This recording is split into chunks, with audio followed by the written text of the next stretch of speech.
Hello, I am Sam, and I'm going to show you how to assemble and create a RexTO. So if you don't know what a RexTO is, it's basically an FTO made from a Rex cube, or the Super Ivy cube according to Chi. But the point is that they're the same puzzle. So if I open it, you can see same puzzle. So you have your edges, your triangles, and your corner centers. And essentially we turn this into an FTO. How do we do that? Well, we do it through 3D printed parts. So these are the 4 components. So you'll be able to find this in the FTO Discord.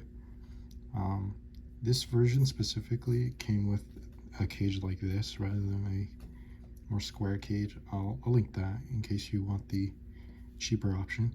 But I printed these through Jaws Tech, a 3D printing service, which came out very nicely. These are printed in SLS and they are polished, so they came out looking beautiful.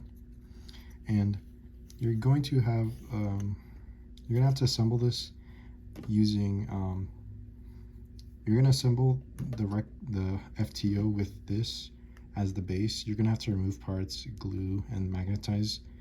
But the point is that it's a better way to get better hardware. So because the current best mass-produced FTO is the Landline, and even then this isn't that great. So it's a way to get a better turning octahedron. It will cost you a bit. The parts were about 38, but it's worth it if you want good hardware. So yeah, when you get it, you'll get you should have 24 of these little triangle pieces, 6 of these little corner pieces, 6 of these like pyramids, 6 of the bottom half of the pyramids, and then 12 of these edge caps. You're also gonna need stickers. So here I have my personal shades. I won't sticker it with these exact stickers because, well, I won't sticker with this pink because I frankly don't think it blends. Like, the contrast is pretty poor, but the rest of them are fine. My shades are, in case you're wondering, white, fluoro green, red, sky blue, fluoro yellow, fluoro orange, dark purple. And then on this FTO, this is fluorescent pink. It looks very similar to red. They're hard to contrast, which is why I got a darker red, but I ended up also picking a darker pink, which doesn't work well because it creates the same issue. But regardless, this is what I want. And you can get these from the Cubicle. They're about $5 for custom set. It takes a few days, but it's worth it. They're very high quality.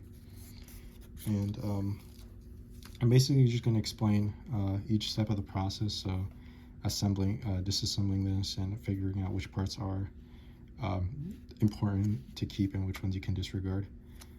And I'll also be explaining some maybe confusing things that aren't too clear if you're just doing this without a tutorial.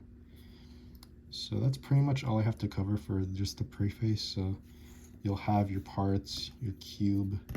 Oh, and materials. So materials, you're going to need, I believe, 48 magnets. If I remember correctly, the specifications because each part has magnet slots, I believe. So yeah, so it's pretty hard to tell. But if I could show, I would. But essentially, there's little slots right in the middle where you can put magnets, and that allows you to have proper magnetization between these pieces. So it'll be like around like this. So they'll be clicking like that. And it's pretty much recommended that you have your magnets be, so the size is 4mm diameter, so like a 4x2 magnet works fine. In the triangles, you can have up to 4x3 magnets, and in the corner base, you can have up to 4x5. I'm gonna use 4x2 for mine, but it doesn't really matter too much as long as they're within the measurements. You want pretty strong magnets, considering that the material does, have It does prevent you from, or it does reduce the strength. And you'll also need super glue to glue parts because you're going to be gluing. And then you also need a cutting tool. So your best bet is not something like a not particularly like a blade like this. This probably won't serve you well. You can use a hacksaw, which is pretty cheap. You can get them very cheap at like Home Depot or Lowe's or any sort of hardware store. Or you can use an X-Acto knife, which depending on how sharp it is and how high quality it is, may make it a little harder, but you might be able to get away with it. And you also need a file. I'm going to use a cubical diamond file, which you can get for around, I don't quite remember. I know it's below $10. It's not very expensive. It's worth it to sand down, get more even surfaces. That being said, that's pretty much all you need. I guess maybe a hairdryer to apply stickers better, because the material I used is I used SLS printing, and the nylon, and because it's a nylon powder, it kind of doesn't stick as well. But with all that, it's a long video, but I want to cover a lot, or just everything you need before you start. So yeah. That being said, I'll leave links for all the various products you'll need to do this. And with that being said, thank you, and I'll see you in the next part of the series.